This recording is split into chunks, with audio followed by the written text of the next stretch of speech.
tout le monde, très heureux de vous retrouver dans ce tout nouveau podcast Eleven Insiders. Vous nous retrouverez ici tous les lundis sur les différentes plateformes de téléchargement de podcasts, sur YouTube aussi, à la télé, sur Eleven Pro League 1. On est ensemble pour parler de deux thématiques chaque lundi. Une qui concernera le football belge. Ce soir, eh bien, ce sera autour du Classico qui réalise le meilleur début de saison entre le Standard et le Sporting d'Anderlecht.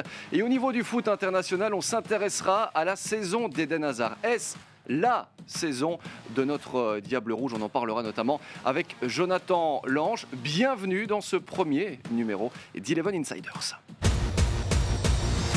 Avec nos insiders qui sont là, il y a Silvio Proto. Salut Silvio. Salut, ça va bien? En forme? Oui, ça va, très bien. Marc Delire est là aussi. Salut. Bonjour Marc. Jérémy. Bon week-end.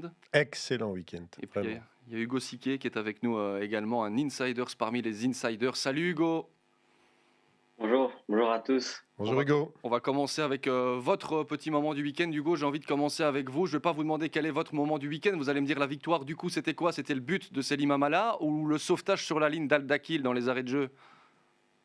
Je pense qu'on va mettre un moment, deux moments. Je pense que les deux moments ont été les meilleurs moments du week-end et aussi la communion avec le public très présent hier au stade. Les infiltrés, en quelque sorte, puisqu'on rappelle que les supporters du Standard étaient amenés à venir, mais que tous les tickets avaient été vendus pour ceux de Serein. Ça s'est bien passé, c'est ce que l'on retiendra aussi. Silvio, le moment du week-end pour entamer cette Eleven Insiders. Le retour de CR7 à Old Trafford. J'en ai eu vraiment la chair de poule. J'étais devant ma télé et quand il est monté sur le terrain, c'était magique, vraiment. Avec 2 buts à la clé en plus. Oui, ça c'était normal, ça. Anecdotique. Ça c'était un week-end normal, ça. Non, c'était vraiment beau à voir. Tout le public qui chantait aussi. Tout le monde était venu le voir et c'est chouette. Qu'il revienne dans son club de cœur, c'est beau. Manu va peut-être reprendre sa vraie dimension avec Cristiano Ronaldo. Marc, votre moment du week-end. Moi, c'est la fébrilité de 2 candidats au titre en supériorité numérique. Gand contre Charleroi et Genk contre l'Union. À domicile, à 11 contre 10, dans les conditions favorables, ils perdent des plumes. C'est assez incompréhensible. Et le dernier but d'ailleurs un petit peu gag aussi du côté des Gantois. Tant mieux pour le Sporting de Charleroi. La première thématique du jour, elle concerne le football belge et ce Classico qui arrive dans 6 jours. Standard Anderlecht, on s'intéresse à la saison du Standard. Donum encore, qui offre un assist, ça tape Soba, le but.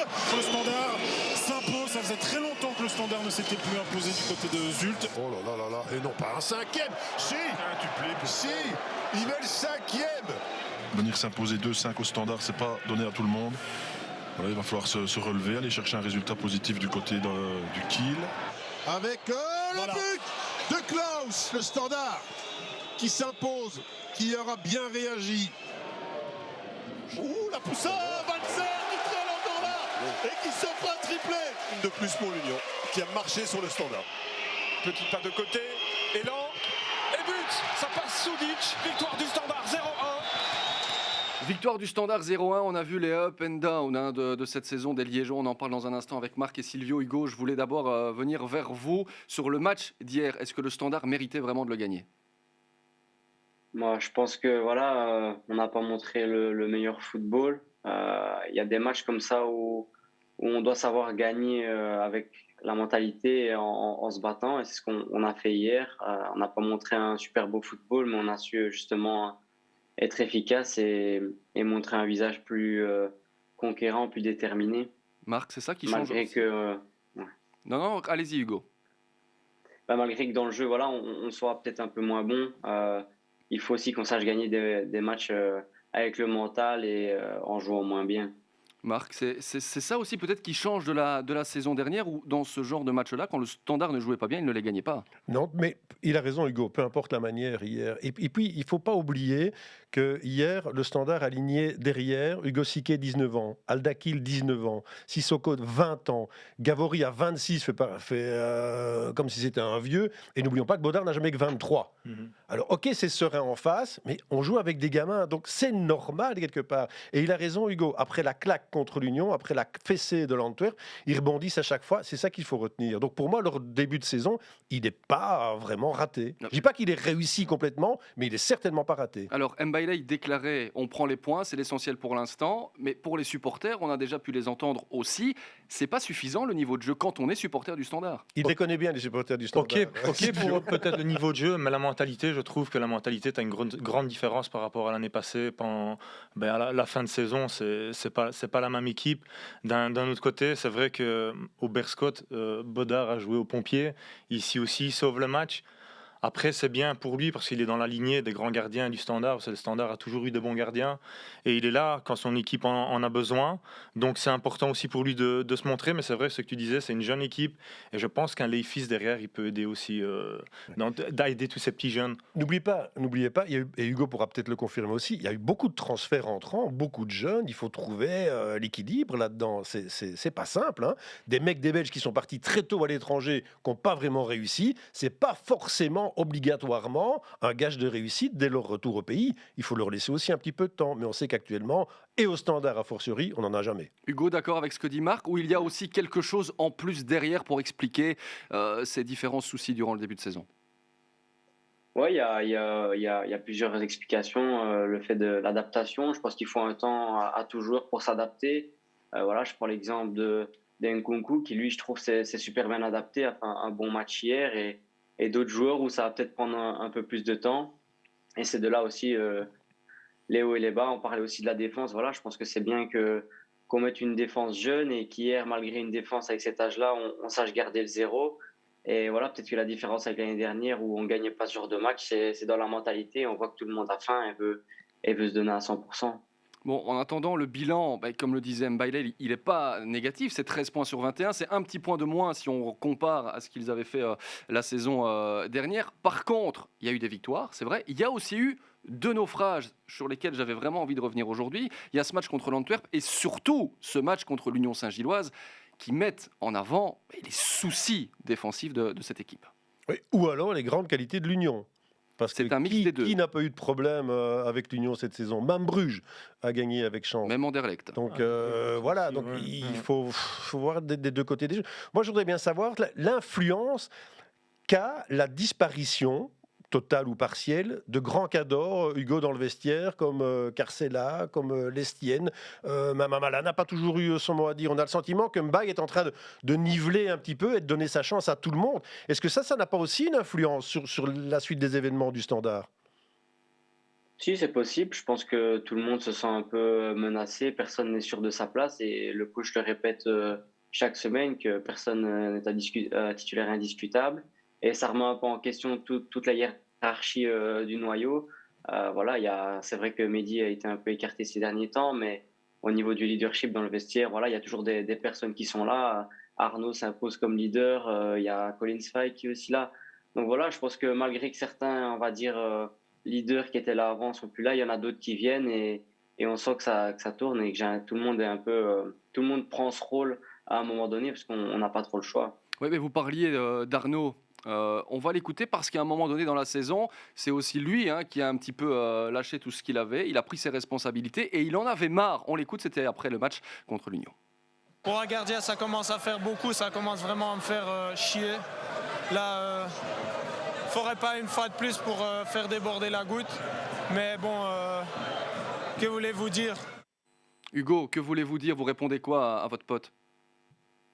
Je le comprends. Écoutez, quand on prend un match à domicile, il prend 5 buts. Là, on va à l'Union, on prend 4 goals. Pour un gardien, déjà prendre un goal, je pense que c'est pas amusant. Et là, quand on voit qu'il en prend plusieurs, voilà, c'est normal qu'à un moment, je pense il pète un plomb, on va dire. Et voilà, il nous le fait comprendre. Et c'est tout à fait légitime de sa part. Je pense que c'est pas que nous et pas lui. Je pense que c'est toute l'équipe ensemble.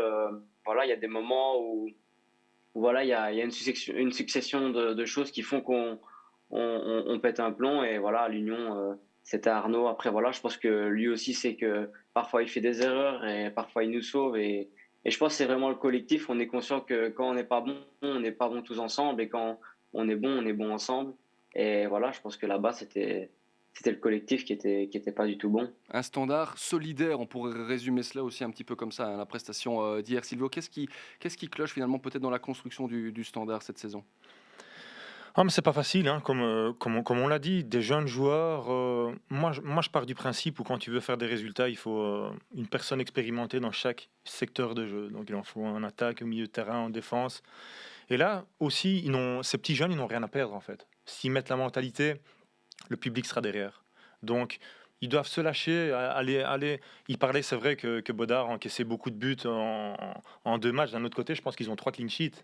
Donc c'est déjà pas mal pour Et ils sont 3e du Et championnat. ils sont 3e. Donc d'un côté, Marc disait, je ne sais pas si c'est un bon départ ou un mauvais. Moi, je trouve que c'est un bon départ. Quand on regarde tout ce qui s'est passé l'année passée, pour moi, c'est un bon départ. Est-ce que ça veut dire, Marc, du coup, que on va pas parler de nivellement par le bas, mais est-ce qu'il y a aussi des soucis dans les autres clubs de notre Pro League si le Standard se retrouve 3e avec ce jeu-là? Non, mais parlons du Standard, si tu veux bien. Moi, je trouve que... Qu'est-ce qu'a dit la direction? On vise le top 8. Pour l'instant, ils sont 3e et on arrive tout doucement au tiers du championnat. Et ils n'ont pas joué que contre des clettes non plus. Donc, il faut faire attention à cela. Il y a énormément de nouveaux joueurs, de jeunes joueurs à des positions clés, à des postes clés. Il faut leur laisser le temps. Je le répète, c'est une banalité. On dit, il n'ose pas prendre ses responsabilités. Si, c'est ça. Laissons du temps à Mbaye, qui, me semble-t-il, me paraît être la personne idoine avec ces jeunes-là, parce qu'il a sa personnalité qui dérange un peu à l'intérieur du Standard. On ne va pas revenir avec les problèmes qu'il a avec une partie de la direction.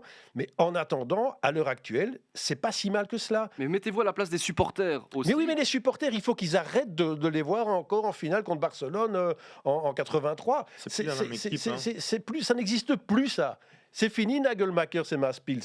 Ils ont autre chose là maintenant comme sponsor. Et là, avec des mecs comme Siquet, moi j'aime bien. Quand on critique Siquet, quand je vois sur les réseaux sociaux, oui, parce que j'y vais de temps en temps, quand je vois, Siquet, il n'a pas sa place, il a encore fait une boulette. Et alors, c'est un super joueur, Siquet. Si le supporter du Standard ne parvient pas à comprendre qu'il a un joyau et qu'il doit le protéger plutôt que de l'attaquer, alors c'est un imbécile. Et franchement, du côté du Standard maintenant, il ne faut pas qu'on pète plus haut que son cul. Il faut juste être à la hauteur de ses ambitions. Et à l'heure actuelle, c'est le top 8. Ils sont 3e, c'est parfait. Hugo, vous êtes bien là, c'est parfait, les ambitions, c'est ça aussi, c'est le top 8 dans le groupe?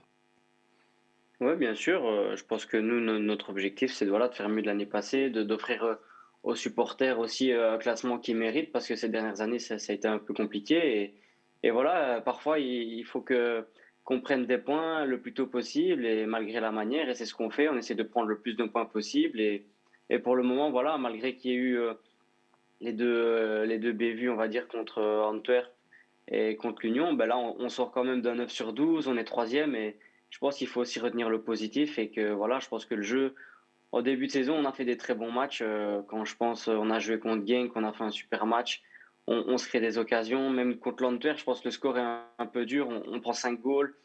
Je pense pas que ça reflète la physionomie du match quand je vois toutes les actions qu'on a eues. Après, voilà, on fait des erreurs derrière et ça se paye cash. Tandis que devant, on a beaucoup d'occasions, on n'en met pas. Et malgré que voilà, on sort sur l'Union et Serein où on joue un peu moins bien, je pense qu'il faut pas qu'on mette de côté les bonnes prestations qu'on a fait en début de saison, parce qu'il y a eu vraiment beaucoup de bonnes choses. On a bien analysé tous les matchs et il y a vraiment beaucoup de bonnes choses qui ressortent. Et tout cela vous est expliqué avec beaucoup de maturité aussi par un Hugo Siquet qui a pris en maturité et qui prend ses responsabilités sur le terrain. Mais quand tu regardes les matchs du Standard, comme on le fait chaque semaine, il y a un projet de jeu. Alors c'est vrai que ça ne passe pas tout le temps, ça ne se passe pas tout le temps bien, mais il a raison, la défaite contre l'Antwerp est exagérée. Ce jour-là, Frey, il ferme les yeux, il marque un but de fesses. Tu vois, il y a des moments comme ça où c'est exceptionnel. Contre l'Union, en revanche, là, c'était vraiment une faillite collective. La défaite contre l'Union est plus inquiétante. Mais pour le reste, voyons la globalité du début de saison du Standard, je pense qu'il y a plus de bonnes que de mauvaises choses. D'accord, Silvio, là-dessus? Oui, je suis d'accord. Je suis aussi d'accord avec Hugo. À la fin de la saison, tu retiens que les points. Tu sais, des matchs où tu as été volé où t'as volé le 0-1 à la 90e minute, tu vois juste les 3 points à la fin dans le classement, et c'est ça qu'on retient à la fin. Bon, la fin, il y aura aussi le Classico dans une semaine. On va continuer d'en parler, ça tombe bien, Hugo. Vous restez avec nous puisqu'on aborde désormais le début de saison du Sporting d'Anderlecht. Il va frapper, c'est but! Lazare Amani pour le 1-3 en faveur de l'Union, et c'est un événement. L'Union Saint-Gilloise s'impose dans le derby bruxellois 1-3. Mermouzou plie définitivement la rencontre, mais il a donc 3 points, Vincent, en compagnie à l'issue de ce match. Le ballon de but pour Ugbo, incroyable, c'est son premier ballon et il le met au fond. 1-0 pour le Racing Genk. On a senti tout le match que ça pouvait tomber d'un côté comme de l'autre. C'est tombé du côté de Genk avec l'entrée d'Ugbo. On Zirkzee, voilà. On y est dans le score fleuve, 7-2. Je rappelle que c'était 1-1 à la mi-temps et qu'à l'issue des 45 premières minutes, le Sporting d'Anderlecht n'en menait pas large. Elle est importante cette conclusion signée Marc Delire. Il y a eu 2 mi-temps dans cette rencontre. Silvio, vous êtes plutôt euphorique après cette rencontre-là du Sporting d'Anderlecht, ou vous restez aussi un petit peu modéré parce qu'il y a des choses qu'il faut absolument améliorer? Il y a toujours des choses à améliorer. Non, faut rester calme. Ce n'est que le début de championnat, mais je pense que la sauce commence à prendre à Anderlecht. On a laissé beaucoup de temps à Compagnie. Il a mis un système de jeu. Pour les supporters, pour le grand retour des supporters, je pense que ça faisait 555 jours que le stade n'était pas aussi rempli. C'était une belle fête aussi pour eux. Donc, c'est bien pour Anderlecht, mais ils ont un gros match là ce week-end. Et, les supporters d'Anderlecht attendent beaucoup de ce match-là aussi. Ça veut dire que les choses vont très vite dans le football, ça on le sait, mais il y a une semaine, on ne disait pas spécialement que la sauce prenait du côté Non, mauve. mais moi, je ne suis pas tout à fait d'accord avec toi, Silvio, parce que moi, le projet de jeu, je ne le vois pas trop là, de la part de Vincent. Il a beaucoup changé. Dans un premier temps, je me suis amusé de regarder un petit peu le début de saison de l'année dernière, où il avait aligné pratiquement une demi-équipe qui venait de Nerped. Ici, hier, il y avait Keladj. Donc, Oui. ils ont un petit peu modifié leur batterie. Ils ont fait énormément de transferts, ça dit Énormément. le Standard aussi. Beaucoup de transferts pour deux clubs qui, en parenthèse, n'ont pas beaucoup d'argent. Donc, Non. est-ce que c'est acheter pour acheter ou alors acheter intelligemment? Ça, je ne sais pas. Mais en attendant, est-ce que c'est un lien de cause à effet? Mais l'entrée de Verskaren hier a véritablement coïncidé avec le renouveau dans le jeu anderlechtois. Est-ce qu'il est arrivé au bon moment ou est-ce que c'est lui qui a fait la différence? Ça, je ne sais pas. Mais en attendant, moi, le projet de jeu, je ne le vois pas trop. Une seule fois le même 11 pour Vincent Compagnie depuis le début de la saison. Vous en avez parlé, les arrivées, etc. Hugo, vous les regardez les matchs du Sporting d'Anderlecht? On imagine que cette semaine, vous n'allez pratiquement faire que ça. Est-ce que vous avez un avis? Non, je regarde pas forcément les matchs d'Anderlecht. J'ai déjà regardé quelques parties de match. Après, oui, voilà, on va bien analyser ça cette semaine, voir en détail comment ils jouent. Mais sinon, non, j'ai pas trop regardé. Non. Bon, est-ce que vous devez, par contre, Hugo, on a parlé des problèmes de la défense du Standard, de vos soucis à ce niveau-là. Est-ce que vous êtes un petit peu inquiet quand vous voyez l'armada offensive des Mauves? Non, pas forcément inquiet. C'est vrai que voilà, ils ont une bonne attaque. Après, je pense qu'on doit pas avoir peur. Voilà, hier, ils ont marqué 7 goals. Comme un match, ils peuvent en marquer qu'un et avoir beaucoup d'occasions. Moi, personnellement, j'ai regardé que la première mi-temps. Et quand je vois le résultat à la fin, je me dis, ah ouais, vraiment, en deuxième mi-temps, peut-être tout tourner avec eux, ils ont bien joué, je sais pas. Mais non, on doit pas avoir peur. Je pense que voilà, on doit avoir confiance en nous. Et des matchs comme ça, c'est des matchs qui jouent voilà, dans la tête. Est-ce qu'il faut laisser du temps aussi du côté du Sporting d'Anderlecht, que ces nouveaux transferts arrivent, que les automatismes se créent? Du temps, peut-être, mais combien? On rappelle que l'Europe s'est quand même envolée du côté du Sporting. Du temps, c'est une richesse que Vincent Compagnie peut se vanter d'avoir, alors que la grande majorité des entraîneurs dans le monde entier du football n'ont pas. Oui. Enfin, ça, Il est intouchable, Vincent Compagnie. À l'heure actuelle, oui. Bien entendu, oui, il est intouchable. Silvio acquiesce. C'est sûr. Bon, Mais c'est pas une mauvaise C'est chose. exactement. Non, c'est pas une mauvaise chose. C'est peut-être même un exemple à suivre quelque part pour d'autres directeurs et d'autres présidents ou d'autres décideurs. Mais à l'heure actuelle, je crois qu'il y a un potentiel. Et le match arrive au bon moment pour les deux équipes, le Standard et Anderlecht. On va véritablement voir quelles sont leurs vraies valeurs. Quand on voit à l'heure actuelle, parce que c'est le top 1, enfin les playoffs 1 qu'ils veulent avoir, quand on voit comment ça se passe maintenant, c'est très serré. Et maintenant maintenant déjà, chaque point est important. Mais vraiment, parce qu'on en reparlera, ça va se jouer à pas grand-chose dans les playoffs 1. Donc il arrive au bon moment, ce match. On rappelle que le Sporting a un match de moins et que donc s'il le gagne, ce match en retard contre la Gantoise, il pourrait être à hauteur du Standard. On parlait du côté intouchable de Vincent Compagnie. C'est pas vraiment le cas au niveau des T2. C'est un peu la valse des T2 du côté d'Anderlecht avec Deroux qui avait sauté, Bellamy ici qui saute. Est-ce qu'on il a connu une petite dépression, mais est-ce que là il n'y a pas un souci pour trouver? Est-ce que finalement il y a quelqu'un qui est adapté pour travailler avec Vincent Compagnie? Ça, c'est l'Anderlechtois, c'est à toi à dire. C'est toi qui connais la maison, tu connais Vincent. Moi, j'ai joué avec Vincent. Jouer, c'est une chose. Voilà, là, il est c'est ce que entraîneur. c'est ce que j'allais dire. J'ai joué avec Vincent. Je sais pas comment il est comme entraîneur parce que voilà, je ne le côtoie pas, mais c'est sûr que ça fait pas bon ménage d'avoir des entraîneurs. Souvent, le T2, c'est lui qui prend un rôle de protecteur et tout ça, qui protège son T1, qui protège aussi le groupe, qui est proche du groupe. Et là, je sais pas, c'est assez bizarre en fait qu'il y en ait deux sur si peu de temps qui partent. Après, là, on parle d'un souci mental. Bon, je sais pas ce qui s'est passé. Honnêtement, je suis pas dans la maison pour parler. Bon, écoutez, vous y étiez dans la maison. Oui. Vous n'avez plus jamais été invité. Vous n'avez jamais été approché à un moment donné. Si, j'ai été invité pour le match de Coupe d'Europe Je pense que c'était contre Vitesse, mais j'avais des amis italiens à la maison, j'ai pas su aller. Bon, Hugo, on se retourne vers vous. Vous nous écoutez religieusement, mais vous avez aussi un petit peu eu des échos là sur le niveau réel du Sporting d'Anderlecht, parce que au niveau de la façon de jouer, hein, on s'entend bien. Ouais, c'est sûr que voilà, il y a une bonne, il y a des bons joueurs devant. Ils ont fait des bons transferts, on va dire, et quand ça tourne bien. Mais voilà, nous aussi, quand ça tourne bien. On a fait des bons transferts, je pense. On a eu des bonnes opportunités et la direction les a saisis. Donc je pense que des deux côtés, il y a une bonne équipe. Hugo, en équipe espoir, il y a eu un super match en Turquie. Tu as joué avec Ouais. Sardella et Cana, qui pour l'instant ne trouvent pas les clés du grenier ou de la cave, parce qu'ils sont enfermés là, alors qu'ils ont véritablement, et notamment Cana derrière, fait un très bon match. Sardella aussi, toi aussi, vous Ouais. avez gardé la victoire là-bas. Vous en discutez quand même, c'est pas possible que vous n'en parliez pas. Ou alors il y a vraiment des clans séparés.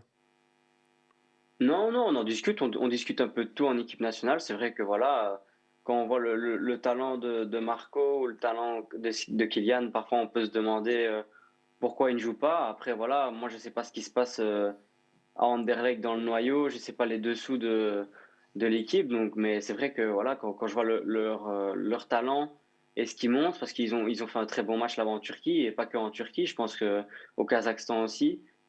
Tu pourrais te demander pourquoi ils n'ont pas un peu plus de temps de jeu. Après, voilà, moi, je ne peux pas juger. Je ne suis pas dans l'équipe d'Anderlecht et je ne sais pas ce qui se passe là-bas. Tu ne Et leur Silvio demandes a un pas, avis. tu ne leur demandes pas de venir au Standard parce que les jeunes ont plus de temps de jeu là-bas.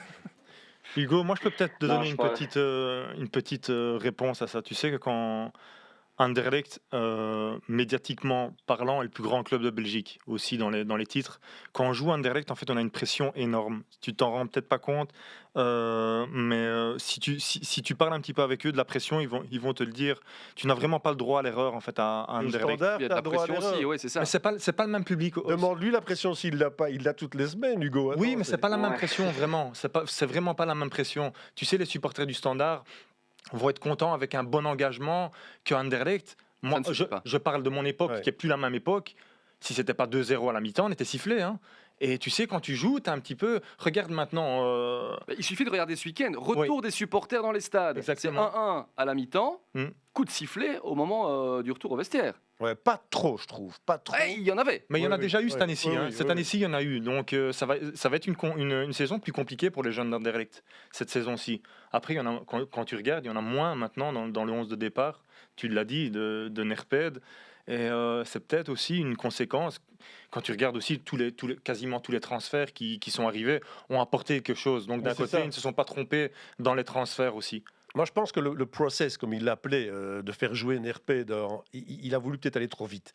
Et que maintenant, pour une solution à très court terme, il l'envisage peut-être à moyen terme. Parce qu'il fait rentrer Amouzou, il fait rentrer Vorskaren, Cana va certainement revenir. Donc moi, j'ai le sentiment que les jeunes d'Anderlecht qui vont arriver petit à petit, et on ne va pas les imposer comme avant. Où Et ils vont s'étaient s'inscrire dans un projet qui fonctionne peut-être aussi. Et ne pas dans se une- démerder pour le dire comme ça tout seul. C'était un peu le cas la saison dans dernière. une équipe qui, on l'espère pour eux, enfin pas pour Hugo la semaine prochaine, mais dans une équipe qui va peut-être aller de mieux en mieux, quoi. Bon, Hugo, une petite question, une dernière sur le retour des supporters. On sait que vous avez la Grinta, on sait que vous avez l'esprit standard. C'est d'ailleurs peut-être pour ça que vous êtes toujours là. On vous avait cité à Lille, notamment. Le retour des supporters, c'est perturbant, là, au début, quand on joue à Sclessin. Oui, pour moi, c'est perturbant. Après, voilà, je pense que tu t'y habitues et c'est perturbant dans le bon sens du terme. Ça te stimule et ça te donne ça te donne envie de donner encore plus. Mais ouais, franchement, c'est une expérience incroyable pour moi de vivre ça et de pouvoir vivre ça chaque semaine. Voilà, maintenant, ils peuvent encore venir en déplacement, donc on les voit chaque semaine. Bon. Et je pense que ça va être encore plus chaud que d'habitude qu'au direct et tant mieux pour nous. Du coup, avantage standard dans le match de dimanche. Ouais, je pense qu'avec le public, on a cette chose en plus pour le match. Bon, Marc, Silvio, qui a le plus de pression entre le Sporting d'Anderlecht et le Standard? Est-ce que c'est le Standard parce qu'il joue à domicile ou Silvio? Standard, clairement. Clairement. Le Standard doit clairement gagner ce Classico à la maison. Vous avez l'air de mettre la pression aussi en tant qu'ancien. Non, mais c'est comme ça que Anderlecht peut aller gagner et s'il gagne, c'est une super chose. Mais Anderlecht n'est pas obligé d'aller gagner au Standard. Que le contraire, si. Est-ce qu'ils peuvent être battus? Oui, parce qu'après, il y a un match retour à Anderlecht et on peut toujours dire on va reprendre notre revanche. Mais vous aviez dit tout à l'heure qu'à Anderlecht, il y avait justement cette culture de la gagne, qu'on ne Oui. supportait pas de mal jouer. Et là, une défaite contre le Standard. Non, mais la défaite n'était pas acceptée de monter à Anderlecht. Maintenant, je pense qu'ils sont plus patients, ils sont plus cool avec les joueurs. Mais le Standard, je pense que le supporter du Standard va jouer son rôle de 12e homme, comme il le fait tout le temps dans chaque Classico. Ouais. Marque, la pression est sur le Standard. Oui, absolument. Et ce sera le retour du 12e homme, c'est clair. Moi, je dirais simplement, et Hugo est le parfait exemple, qui connaissait Hugo Siquet il y a 1 an et demi? Il a 19 ans, Oui. on demande de lui et des gamins là, du Standard Monts et Merveilles, n'oublions pas, ça prend du temps. Alors il y aura de l'enthousiasme, il y aura de l'engouement, ce sera un rendez-vous évidemment à ne pas manquer, et je pense que la pression, elle sera d'ores et déjà partagée. J'ai une petite question au niveau du noyau. Quand on regarde intrinsèquement chaque joueur, qui a le meilleur noyau, le Standard ou le Sporting d'Anderlecht, Marc? Ça mériterait une émission à part entière. On y pensera. Voir poste par poste. Moi, je pense qu'on n'est pas loin d'une certaine égalité. Franchement. Silvio, d'accord? Moi, je pense qu'Anderlecht a un meilleur noyau parce qu'ils ont plus de solutions de rechange que le Standard. Et les transferts qu'ils ont fait à Anderlecht sont présents là pour l'instant. Et efficaces Donc, directement. Ils sont efficaces directement. Donc pour moi, Anderlecht a le meilleur potentiel. Après, c'est pas pour ça que c'est eux qui vont faire le meilleur match. Hein. C'est pas ce que je dis. Hein. Surtout que, comme on l'a dit, le public du Standard va pousser, va transformer ses joueurs. Hein. Donc, moi, je me souviens, c'est des souvenirs inoubliables. Ça, des classicos, c'est les plus beaux matchs à jouer en fait. Tu deviens un joueur de foot pour jouer ces matchs-là, que ce soit à Anderlecht ou au Standard. Enfin, c'est mieux à Anderlecht pour moi. C'était J'allais te le dire. Parce que je me souviens quand même de matchs de Classico où tu avais vraiment, on l'avait dit, parfait ta collection de briquets. Hein. Oui, mais d'un autre côté, moi j'ai un souvenir qu'à la fin du match, José Riga dit que c'est Silvio Proto l'homme du match. Et quand tu es gardien de but d'Anderlecht et que tu es l'homme du match à Sclessin, ça c'est un souvenir aussi que tu n'oublieras jamais. Le mot de la fin sur les noyaux, Hugo. Alors, qui a le meilleur noyau en termes d'individualité? C'est vous ou c'est le concurrent, le grand rival? Je pense qu'on ne peut pas vraiment juger. Après je voulais réagir sur ce que Silvio avait dit. Je pense qu'au niveau du banc, maintenant et dans les années précédentes, ce n'était pas le cas, je pense. On a justement des solutions de rechange et on est capable d'aligner un banc à la hauteur de l'équipe qui est sur le terrain. Je pense que tous ceux qui sont sur le banc ont déjà eu beaucoup de minutes de jeu. Je pense avec tous les nombreux transferts qu'on a fait, il y a vraiment beaucoup de qualité sur le banc.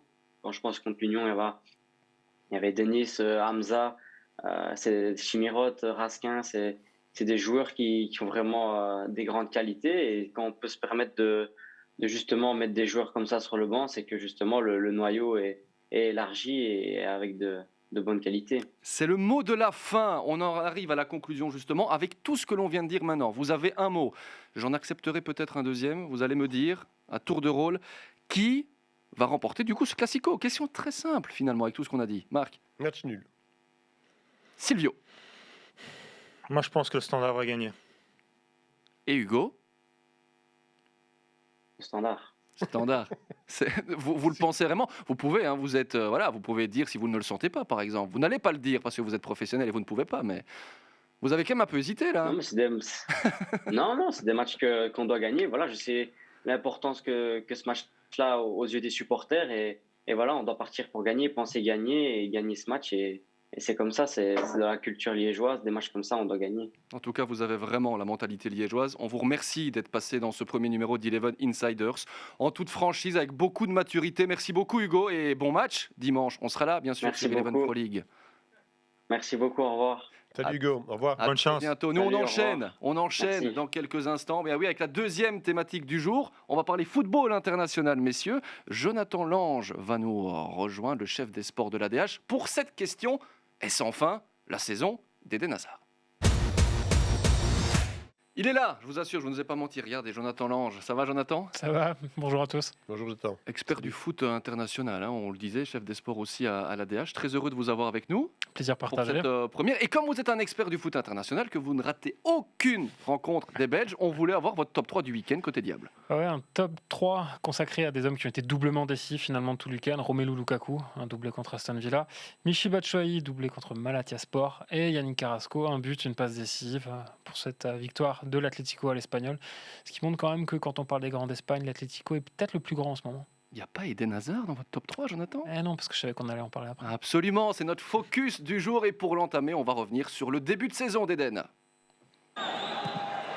Hazard, assiste d'Hazard pour Karim Benzema, déjà une ligne de stats pour les deux. Ballon dans les pieds de Karim Benzema prolongé pour Vinicius. Oh, le coup de génie, le doublé de Vinicius qui se place en héros du Real Madrid. Bon, la semaine dernière, c'était dans le sens inverse. Et là, Vinicius avait été vraiment l'un des éléments incroyables du Real. À Eden Hazard de prouver. C'est bien Eden, je crois. Il a fait une heure de qualité, je trouve. Voilà, maintenant, s'il s'est continué sur cette lignée, ce n'est que positif pour nous. Modric pour le 4e, non. Camavinga, incroyable. Que rêver de plus pour ses débuts. Il y a tout le fil de la saison d'Eden sur lequel on va s'approfondir, prendre le temps tout simplement de discuter, les amis, ici. 4 matchs de Liga pour Eden depuis le début de la saison, 3 fois titulaire. Il n'a jamais joué plus que 66 minutes. En fait, depuis le début de la saison, il a plus joué avec les Diables qu'avec le Real Madrid. Est-ce que vous êtes convaincu de son début de saison, Silvio ? Oui, bien sûr, parce que moi je me mets un petit peu à la place d'Eden, ça doit être difficile pour lui. Il est attendu au tournant par tout le monde, enfin là-bas en Espagne, parce qu'ici en Belgique on l'aime, mais là-bas il ne s'est pas encore fait aimer par tous les supporters et par les journalistes. Ça va prendre son temps, mais à la fin ça arrivera. Et il est décisif avec les Diables, ici il reprend confiance. Il va redevenir l'Eden qu'on connaît nous en Belgique. Et quand on a été blessé, moi j'ai été blessé aussi comme il l'a été. On a peur quand on monte sur le terrain à un certain moment. On a peur de se reblesser. On a vécu dans l'ombre, on s'est entraîné tout seul. On a envie de reprendre du plaisir. Et là, je pense que c'est ce qu'il fait en début de saison. Maintenant, il reprend du plaisir. C'est le plus important pour lui parce qu'il a déjà gagné énormément de choses. Eh bien, avant de poursuivre le débat, justement, on a eu l'occasion de s'entretenir avec son meilleur ami. Alors, vous le savez, quand un joueur parle à la presse, c'est une relation différente de pouvoir s'adresser vraiment à son meilleur pote. C'est Jolan qui nous a fait le plaisir vraiment de répondre à nos questions et justement sur ce stress qu'avait Eden quand il jouait au football ces derniers mois. Eden, c'est quelqu'un qui est passionné par le football, il aime le football, il aime jouer. Et donc clairement, là, sa passion, il ne peut pas la vivre pleinement. Et puis, monter sur un terrain n'étant pas en confiance, et toujours avoir un petit peu ce stress derrière, ben ça ne peut pas être bon, on ne peut pas prendre du plaisir comme ça, c'est impossible. Donc quand on en discute, clairement, ce qui revient, c'est qu'il a toujours peur de monter sur le terrain et de devoir descendre 20 minutes après parce que ça ne va pas. Et je pense que sa déception, elle est là-dedans. Elle est de se dire, mais quand est-ce que ça va s'arrêter, tout ça ? Quand est-ce que je vais pouvoir faire 3 mois en jouant à 100% ? C'est des propos forts, hein. Mais on sait que Eden est comme ça, Jonathan. Il a besoin de prendre du plaisir et là, il n'arrivait plus tout simplement. Il en avait marre. En fait, Eden, c'est un joueur au sens premier et au sens propre du terme. C'est quelqu'un qui va prendre autant de plaisir sur une pelouse de Ligue des Champions qu'à jouer dans le jardin à la maison. Et il y a une anecdote qui nous est revenue de la campagne en Russie, où c'était après un match où les familles étaient conviées à l'hôtel, et qui organisait un match avec tous les enfants et tous les parents. C'est Eden qui était au milieu et qui a joué des heures et des heures et des heures. Mais c'est ça le Eden qu'on a envie de revoir. Et il y a un élément chiffré important, c'est que là, il vient d'enchaîner 4 apparitions de suite en championnat. Depuis qu'il est arrivé au Real, il a fait 2 séries de 5 matchs. Donc espérons enfin qu'il voit le bout du tunnel, parce qu'on en a besoin aussi au Real. Je crois qu'il y a un gros problème pour Eden Hazard, et tu mets le doigt dessus en partie en disant c'est un joueur, mais ça suffit pas quand tu es au Real. Jouer au Real, ça se mérite.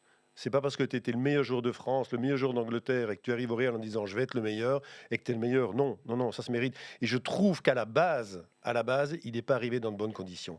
Je parle pas de suffisance, parce que la suffisance, ça veut dire moi je suis meilleur que vous. Non, peut-être un surplus de confiance, trop de confiance en lui en disant je vais y arriver, même avec un petit bourrelet. Ah non, t'arrives pas avec un petit bourrelet au Real. Ça, c'est pas possible. Et quant aux blessures, je suis désolé, mais ça, même s'il a peur, ça fait partie du football. Quand on voit le tacle de Murillo hier, qui le descend là, en tapant sur son genou, là tu te dis, là il est nouveau parti. Mais si Ronaldo, si Lukaku, si un joueur de football doit avoir peur de se reblesser après l'avoir été, alors il faut. Mais ici, on a quand même un Eden qui, durant toute toute sa première partie de carrière, n'a pas connu ce genre de blessure. Et là, elle s'enchaîne. Mais peu importe, et je peux comprendre, et je respecte les avis de tout le monde, mais respectez le mien aussi. S'il a peur de jouer maintenant, à 30 ans, alors c'est foutu. Mais c'est pas, Marc, je l'ai vécu, c'est pas peur de jouer, c'est peur d'être dans la même spirale, de ne pas pouvoir... Moi, je trouve que Eden, c'est un artiste. Il a besoin de créer. Et quand il n'est pas bien, quand sa tête n'est pas libre, tu vois, là il pense, est-ce que je risque de... Sa tête, elle n'est pas libre, il n'est pas libéré. Travailler aussi, ça, Silvio. Peut-être, libérer la tête. Oui, c'est sûr. On sait que le foot se joue d'abord avec la tête avant les pieds. Clairement. Et là, en l'occurrence, Eden le prouve par A plus B. Et là, en fait, s'il est libéré de tous ces tracas, il va continuer. C'est un artiste, il va continuer à faire le show. Et justement, avec ce que vous avez vu d'Eden cette saison, est-ce qu'il semble pour vous libéré, Jonathan ? Libéré, délivré, je sais pas, mais très honnêtement, sur ce qu'on voit, il y a du mieux, mais il y a aussi une évolution dans son jeu. On l'a vu, je trouve, sur les derniers matchs des Diables, et on en discutait notamment avec Alex Teclac, qui le pointait très bien. Avant, Eden, c'était quelqu'un qui était beaucoup dans la provocation. Et là, on le voit qu'il porte moins le ballon, il est plus dans la création. Et c'est une manière aussi de se rassurer, parce qu'il va éviter deux choses. Il va éviter, quand il a trop le ballon, les coups qu'il peut prendre. Et il prend, du coup, plus de plaisir. C'est ce qu'on a vu notamment chez les Diables. Mais vous savez ce qui est peut-être le tournant de la saison, et on en a parlé aussi avec le meilleur ami d'Eden Hazard, c'est peut-être ce match contre la République tchèque. Regardez ce qu'Eden a dit à son meilleur pote. Moi, malheureusement, j'étais en vacances pour le deuxième match, et donc je n'ai pas su voir, je n'ai pas eu de lien pour voir le match. Mais le lendemain, je lui ai envoyé un message en disant de ce que je dis, tu as fait un bon match. Et c'est très rare qu'il réponde ça. Il m'a dit oui, je trouve que j'ai bien joué. Et ça, effectivement, ça faisait des mois que je n'avais pas eu ce genre de réponse. Et ça m'a vraiment fait plaisir parce que j'ai même pas eu de voir un résumé. Je me fie à ce qu'il me dit parce qu'il est assez humble à ce niveau-là. Il ne va jamais dire j'ai fait un super match. Et là, clairement, il me dit oui, je trouve que j'ai bien joué. Donc ça, c'est le plus grand plaisir qu'on puisse avoir et comme retour de sa part. Et on parlait d'un déclic, c'est peut-être ça, hein, Marc ? Oui, mais les gars, n'oublions pas qu'Hazard, on l'a fait venir au Real pour faire la différence. Pour l'instant, il ne l'a pas encore fait. Moi, je trouve que du côté belge, on est trop protecteur avec lui. On en arrive, il fait une remise en jeu. Eden Hazard a fait une remise en jeu. Attends, là, ça devient de la caricature. À l'heure actuelle, Eden Hazard, pour moi, avec le Real, je dis bien avec le Real, il est à 35-40%. Il n'a encore rien prouvé pour vous au Real ? Mais cette saison-ci, absolument Depuis rien. son arrivée. Depuis son arrivée, il y a eu cette blessure. N'oublions pas qu'avant ce tacle malencontreux de Meunier en Ligue des Champions, qui était le début de ses gros problèmes, enfin d'une de ses blessures, il était pas mal. Là maintenant, il va mieux, mais il faut arrêter de dire que là, on a retrouvé Eden Hazard. Non, c'est pas vrai.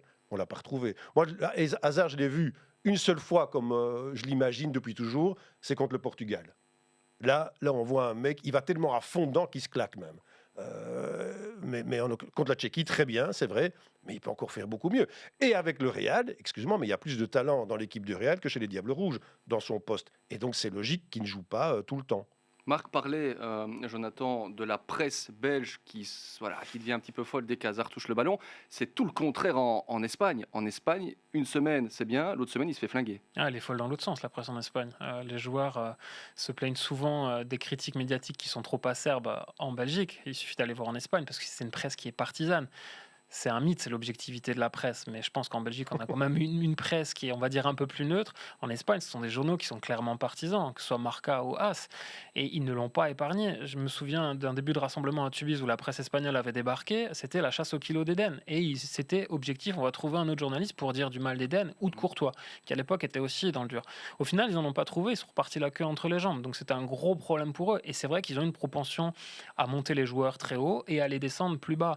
Et là-dessus, l'avantage qu'Eden a, je trouve, cette saison, c'est qu'il y a une autre tête de Turc qui a fait son retour à Madrid, c'est Gareth Bale.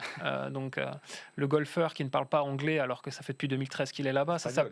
Espagnol, pardon, ça plaît beaucoup à AS et à Marca. Et ils se sont d'ailleurs fait un malin plaisir de souligner que hier soir, pendant que le Real s'amusait contre le Celta Vigo, Gareth Bale, je ne sais pas où il était. Écoutez, vous parlez de Gareth Bale, on parle un petit peu de la concurrence. J'ai envie de vous entendre tous les trois là-dessus, à cette question. Est-ce qu'Eden Hazard est le meilleur joueur du Real Madrid à sa position aujourd'hui ? Pour autant que l'on imagine que sa position soit à gauche. Il le sera quand il sera à 100%. Et là, il n'y aura pas de concurrence. Marc ? Moi, j'étais très étonné et agréablement surpris en voyant la compo hier contre le Celta. Donc on les oppose toujours, Vinicius et lui. Vinicius qui n'a que 20 ans, hein, 21. ou 21. Ouais. Hazard en a 30 quand même. Là, ils jouaient ensemble, c'était pas mal. Franchement, c'était pas mal. Donc oui, il pourrait jouer, franchement, oui. Pour l'instant, Vinicius est meilleur, il est plus efficace depuis le début de la saison. 4 buts, hein, déjà. Ouais, et un penalty provoqué encore hier. Donc il suffit de voir ce qu'il fait. Vinicius, c'est vrai qu'on a tendance à oublier finalement son âge. Il a que 21 ans. Son gros problème, c'était la conclusion des occasions. Parce que pour les débuter, il n'y avait peut-être pas meilleur que lui à un moment donné. S'il commence à terminer aussi bien ses occasions qu'il les débute, là, ça va être vraiment un titulaire en force. Et du coup, ils seront 2 pour une place entre Gareth Bale et Eden Hazard. Mais il y a la régularité chez Vinicius aussi. Il a déjà fait ça à flamber. On sait qu'il a qualifié pratiquement à lui tout seul le Real contre Liverpool. Après, ça a été un petit creux. Mais Ici, Vinicius, attends, est-ce que c'est Jérémy, l'année de la régularité? Vinicius, écoute-moi bien, et tout le monde le sait, dans 2-3 ans, c'est la méga star du football mondial. Hein. Ce type comme ça, il a un profil pour devenir une méga star. Ça fait des mois qu'on en parle, ça déjà. Mais non, Ça mais prend peut-être plus de temps. mais il a Il faut pas 21 oublier son ans. âge, il a 21 Il a ans. 21 ans. Jérémy, tu disais ce que tu faisais à 21 ans, toi. Attends. à l'école. Mais oui, mais donc voilà. Et lui, on a mis, c'est combien? Il est venu pour 40 ou 50 millions. Il est arrivé, c'est ça, 40 ou 50, un truc comme ça. Et je trouve que était au Real Madrid. Demandez à Eden Hazard ce que c'est de jouer au Real Madrid. Tu vois, donc on est fort sévère par rapport à un type il est génial. Son but qu'on a vu là, je ne sais plus contre qui c'était, avec ce petit plat du pied là-bas qu'il va déposer. Pouah. C'était contre Levante, mais c'est peut-être le but de la saison d'ailleurs. Non, mais il est fantastique ce joueur-là. Il est fantastique. Et le voir jouer avec Hazard, c'est génial aussi. Et puis n'oublions pas, tu as quand même le parrain, El Padre, Benzema au milieu. Intouchable. Et avec ce qu'il a encore montré hier, on va pas le toucher. Hein. Arrivé en 2018, Vinicius pour 45 millions d'euros. Bon, on parle de la concurrence. Hier, on l'a vu dans les images qu'on a diffusées il y a quelques instants, c'est la montée au jeu de Camavinga. C'est pas la même position, c'est vrai, mais Camavinga a marqué les esprits. Est-ce qu'on doit s'inquiéter? Voilà ma question.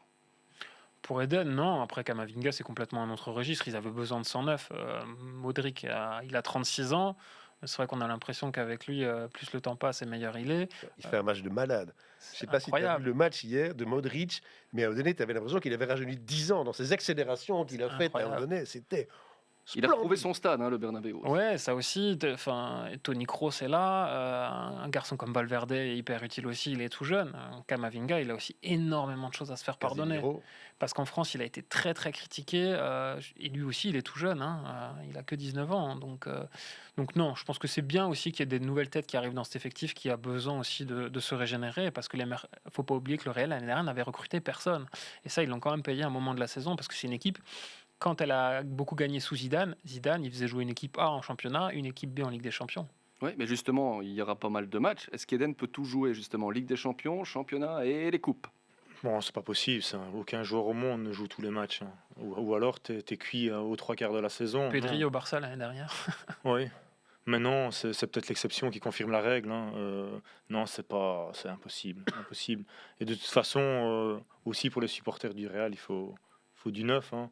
C'est un grand théâtre, hein. Donc ils viennent pas supporter l'équipe, ils viennent la voir jouer. Hein. C'est différent. Et je voudrais revenir un petit peu sur la presse en fait qui est plus méchante. Tu penses pas que ça peut s'expliquer par le fait qu'ici en Belgique, par exemple, les joueurs donnent beaucoup plus d'interviews que dans ces pays-là. Par exemple, moi j'ai vécu ça en Italie. En Italie, personne ne donne des interviews à la presse. T'as peut-être un joueur qui donne une interview tous les 4 mois, tous les 4-5 mois. Il n'y a pas comme ici en Belgique, chaque semaine, un joueur qui vient donner une interview. Pourquoi pas... nous, on vous appelait régulièrement, hein, Silvio. Hélas, on n'a pas des interviews individuelles dans chaque club toutes les semaines, sinon ce serait très bien. Mais c'est vrai que les clubs belges sont quand même relativement ouverts, parce qu'ils ont aussi compris finalement, sans vouloir verser dans la caricature, que quand on donne rien à un journaliste, qu'est-ce qu'il va faire? Il risque d'aller déterrer des choses qui peuvent être embêtantes. Voilà. Et c'est exactement, ou inventer. C'est exactement ce qui se passe là-bas. Parce que pas la dernière. Non, parce qu'il faut comprendre aussi ces journalistes espagnols qui, s'ils n'ont rien, ils doivent inventer quelque chose, sinon leur papier il est vide, quoi. Donc c'est du donnant-donnant, tu dois donner un petit peu. C'est une presse qui est très partisane aussi, parce que on se sert aussi de ces relais d'opinion pour faire basculer des élections. Il ne faut pas oublier que le Real ou le Barça sont des clubs qui fonctionnent avec les sociaux. Il y a toujours des campagnes électorales permanentes. Donc voilà, c'est un autre jeu médiatique, c'est complètement différent de ce qu'on a en Belgique. Bon, on va vers quel type de saison pour Eden Hazard? C'est bon, là, sa saison, elle est lancée, Marc? Moi, je pense, oui. Oui, s'il ne se blesse plus, s'il parvient à oublier qu'il pourrait se blesser, honnêtement, oui. Moi, je le trouve fit. C'est un garçon pour qui le langage corporel est important. Tu vois, avant qu'il ne joue, s'il est bien ou s'il n'est pas bien. Parce que c'est vrai que c'est une jouette, c'est clair. Et tant mieux, parce que ça fait partie de son jeu. Mais je dis, il faut être plus que ça au Real. Et pour l'instant, je me demande s'il n'est pas en train de le devenir. Plus que ça. Jonathan, la même question. Un petit but encore et ce sera parti. Ouais. Oui. Il a besoin de ça. Ouais, et je pense que le retour du public pour lui, ça va l'aider aussi. Parce que dès qu'il va commencer à faire une feinte, qu'il va envoyer le défenseur dans la tribune, les supporters ils vont se lever. Et là, il va reprendre confiance aussi grâce à Tout ça. ça dans un vrai stade aussi, parce C'est que ça. jouer à Valdebebas, avec tout le respect qu'on a pour le Non, centre non, d'entraînement, c'est pas jouer à Bernabeu. Quand vous êtes un joueur de la trempe d'Eden Hazard et de tous ceux du Real Madrid, est-ce que ça peut avoir son influence? Ça peut avoir son influence et on l'a vu sur les images qui récapitulent le début de saison. Être sorti à ce moment-là du match avec une petite ovation derrière. Au niveau management, je pense que c'est bien senti de la part de Carlo Ancelotti aussi. Une dernière petite chose, peut-être juste sur le positionnement d'Eden Hazard. On va terminer le débat là-dessus. On sait que ça a souvent été le débat justement entre ce qui se passe du côté des Diables Rouges et ce qui se passe au Real Madrid. Est-ce qu'Eden Hazard doit, comme chez les Diables, moins défendre? Hier, il est quand même impliqué sur le deuxième but qu'ils encaissent. C'est à lui, normalement, vu son positionnement, de suivre le latéral droit qui va déborder. Est-ce qu'il doit moins défendre? Pour moi, non, parce que ça, c'est terminé. Je suis désolé, tout le monde doit attaquer, tout le monde doit défendre. C'est un peu bateau de dire ça, mais c'est la réalité. Quand on voit les équipes qui vont au bout en Ligue des Champions, ce sont des jeux qui sont très énergivores. Donc, il faut défendre. Après, sur son positionnement, théoriquement, il était positionné à droite, on l'a beaucoup vu à gauche, on l'a beaucoup vu dans l'axe. Donc voilà, il aura peut-être aussi plus de liberté parce que devant Benzema, Marc le disait, il est intouchable. Benzema, il a une tendance naturelle depuis qu'il a débuté sa carrière à venir à gauche, dans la zone où Eden aime aussi aller. Donc à lui de se positionner intelligemment. Moi, je reste persuadé que les grands joueurs sont faits pour s'entendre et que ça ira beaucoup plus vite s'il a cette liberté offensive tout en assurant son travail défensif aussi. Et là, peut-être que du coup, si des fois il est axial, il n'aura pas à courir derrière son latéral. Marc, inimaginable d'avoir un Eden qui ne fait qu'attaquer dans un club comme le Real? Non, mais de toute façon, il n'y a plus personne qui fait ça. Ça n'existe plus, ça.